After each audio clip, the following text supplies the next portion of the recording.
When you're on set, every second counts. Between directing, setting up gear, and keeping the production on schedule, it's easy to let small mistakes slip through the cracks. But some of those small mistakes can lead to major headaches in post, or even cost you an entire shoot. Trust us, we've been there. I'm Michael from Messenger Bag Media, and today we're breaking down some of the most common production mistakes that can ruin a shoot, and more importantly, how to prevent them. If you want to save yourself time, stress, money, and maybe even a reshoot, stick around. And before we dive in, don't forget to like this video and subscribe for more industry tips and tricks. Let's get started. Mistake 1, forgetting to hit record. Yes, we've done it more than once. You get caught up in directing, adjusting settings, or just assuming the camera is rolling, only to realize that after an incredible take that you never hit record. There's no way to fix this in post, and there's no excuse for it. Lesson learned, make a habit of calling out rolling before every take and visually checking the red record light. Have your subject or crew confirm as well. It sounds simple, but it can save an entire shoot. Also, a bonus tip. If you ever do end up making this mistake, find a way to tactfully deal with it. Take a moment to pause and say that you need to adjust a setting, or that you'd like to hear the subject try doing that take one more time. But do not throw your hands up and say, oops, I forgot to record if you're around a client. It's all about how you respond to the situation. Mistake 2, not making a shot list. A well-planned shot list can save a shoot, and it also saves you time. Not having one has cost us multiple times. Even when filming for YouTube, we write shot lists for B-roll, but this is even more important when you're doing client work, especially when shooting at locations or with subjects that you won't have access to in the future. With a shot list, we've still forgotten things in the past, and that's never a good thing to have to tell a client. Lesson learned, always create a detailed shot list before a shoot. Even a quick note on your phone can help you to stay on track.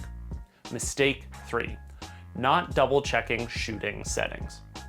We once shot an entire project thinking we were in 4K only to find out later that the camera was set to 1080p.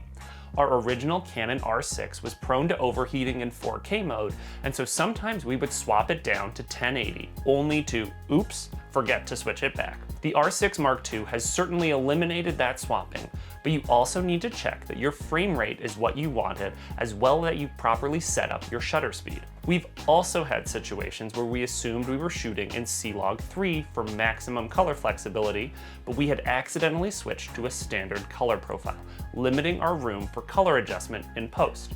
Lesson learned, before every shoot, double check the following. Resolution, are you in 4K or higher? Frame rate, do you need 24 FPS for cinematic shots or 60 FPS for slow motion?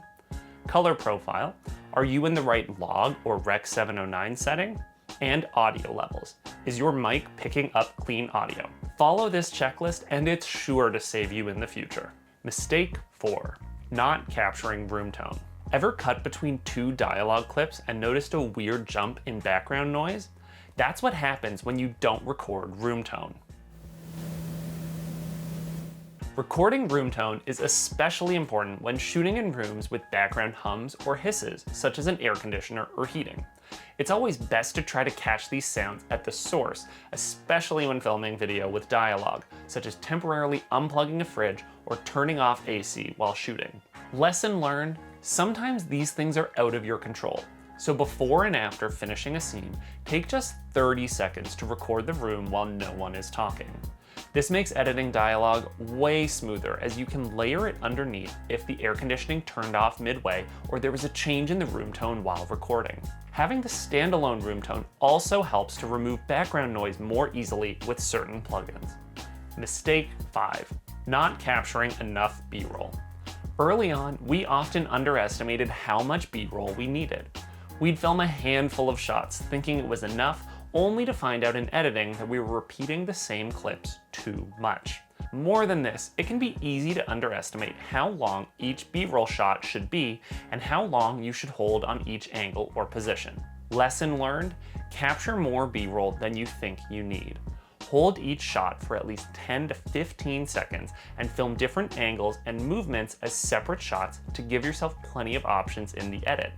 You will never regret having more B-roll than you need, but you will certainly regret not having enough. Mistake 6. Not doing multiple takes. One of our most common mistakes when first starting our videography business was not shooting multiple takes of the same shot, particularly when shooting B-roll. When we review our footage, we'd often find some clips being slightly out of focus, poorly framed, or with other minor issues. Lesson learned: always do at least one extra take. Even if you think you nailed it, having a backup option will save you from potential disasters. Production mistakes happen to everyone, but the key is to learn from them and refine your workflow so they don't happen again. Hopefully, these tips help you avoid some of the most common pitfalls and make your shoots run more smoothly. What's the biggest production mistake you've ever made? Let us know in the comments below. We'd love to hear your stories. And if you found this video helpful, give it a thumbs up. It really helps to support the channel and lets us know you want more content like this. For more videography, photography, and behind-the-scenes insights, be sure to subscribe to Messenger Bag Media. Thanks for watching, and we'll see you in the next video.